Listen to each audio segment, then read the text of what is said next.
আজকে আমি আমাদের পছন্দের একটি খাবারের সাথে আপনাদের পরিচয় করে দিব।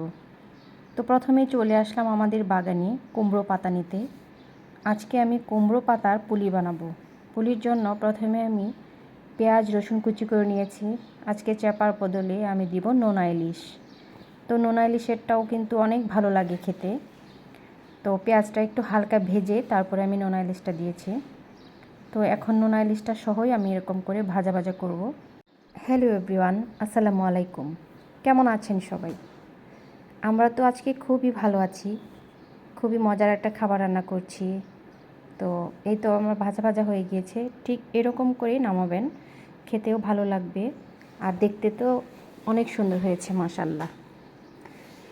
কালারটা খুবই সুন্দর এসেছে। তো আমি প্রথমেই কুমড়ো পাতাগুলি ধুয়ে আমি কিন্তু আমার সুবিধার্থে এই পাতাগুলি এভাবে বিছিয়ে নিয়েছি। তো আমি 3টা করে দিয়েছি পাতা, আপনারা চাইলে আরও বেশি দিতে পারেন, আবার কম দিলে কিন্তু পাতাটার জন্যই বেশি মজা হয়, পাতাটা বেশি দিলে ভালো।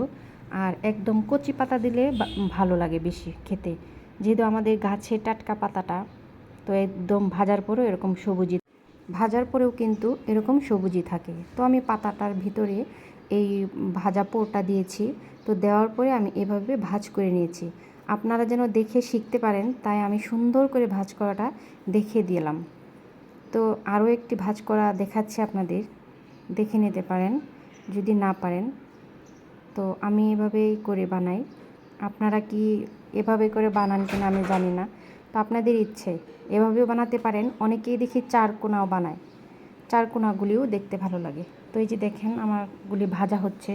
তো ভাজার সময়ও দেখেন পাতাগুলো কেমন সবুজ সবুজ, পাতাগুলো কচি পাতা দেওয়ার কারণে সবুজ হয়েছে। আর যদি বাড়তি পাতা থাকতো তাহলে একটু কালারটা কালো হয়ে যেত, কেমন একটু কালচে কালচে ভাব। এই পাতাটা ভাতে মাখানোর সময়ও এরকম সবুজই থাকে। তো আমার ভাজা ভাজা হয়ে গেছে। এখন আমি আমার হাজব্যান্ডকে দিয়েছি খেতে, ওরও খুব পছন্দ, আমার বাচ্চারাও খায়।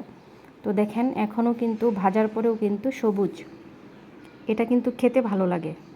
বিসমিল্লাহ, ওর কাছে তো খুবই ভালো লাগছে। তো আপনারাও বানিয়ে খাবেন। আল্লাহ হাফেজ।